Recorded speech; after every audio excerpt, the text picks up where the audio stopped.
kita dibagi menjadi dua bagian, yaitu otak kanan dan otak kiri. Kedua struktur ini sangat kompleks. Akan tetapi teori modern mengatakan bahwa masing-masing bagian ini berperan untuk berbagai macam jenis pemikiran. Sangat sulit untuk memisahkan kedua struktur otak ini. Akan tetapi percobaan telah menunjukkan bahwa satu sisi bagian otak memiliki jenis pemikiran tertentu yang lebih banyak dari pemikiran sisi bagian otak yang lain.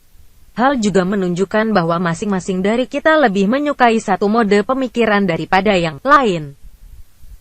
Otak kiri vs otak kanan. Percobaan telah menunjukkan bahwa kedua sisi otak yang berbeda berperan untuk perilaku berpikir yang berbeda pula. Otak kiri mengontrol tubuh bagian kiri.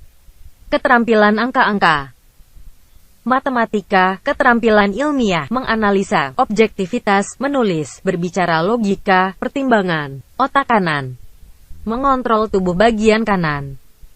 Bentuk 3 dimensi, musik dan selera seni, penyatuan, subjektivitas, imajinasi, intuisi, kreativitas, emosi.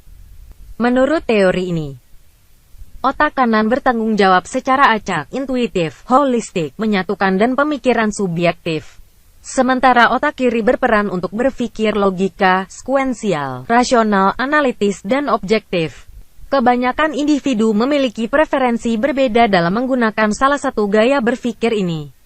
Jadi seseorang mungkin lebih cenderung menggunakan otak kiri, dan yang lain mungkin lebih cenderung ke otak kanan, didasarkan pada bagaimana mereka menggunakan otak kanan dan otak kiri untuk memecahkan masalah.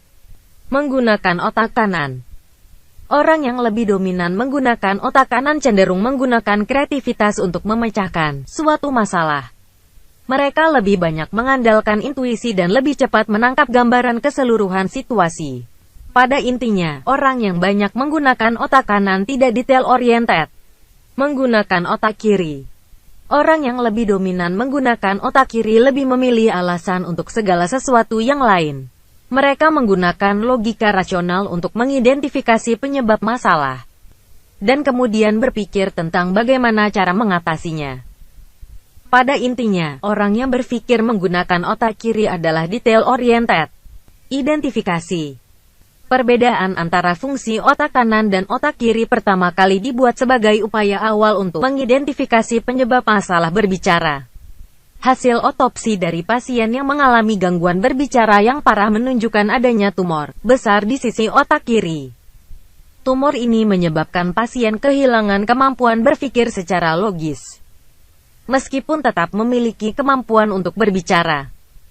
Penelitian lebih lanjut mengungkapkan korelasi yang mendalam antara daerah aktivitas otak dan jenis tugas spesifik. Daerah penelitian sudah cukup berkembang, karena melakukan langkah rehabilitasi dan pengobatan cedera otak menjadi lebih penting. Seimbang. Kebanyakan individu memiliki preferensi yang berbeda untuk salah satu gaya berpikir ini. Namun walau bagaimanapun, adalah lebih utuh jika sama-sama mahir berpikir menggunakan kedua cara berpikir tersebut. Kurikulum. Agar lebih utuh dalam menggunakan otak pada orientasi individu, pendidikan harus memberikan bobot yang sama dengan mengajarkan seni, kreativitas dan keterampilan imajinasi. Instruksi. Untuk menumbuhkan lebih banyak pengalaman skolastik pada kedua sisi otak, pendidik harus menggunakan teknik instruksi yang terkait dengan preferensi kedua sisi otak.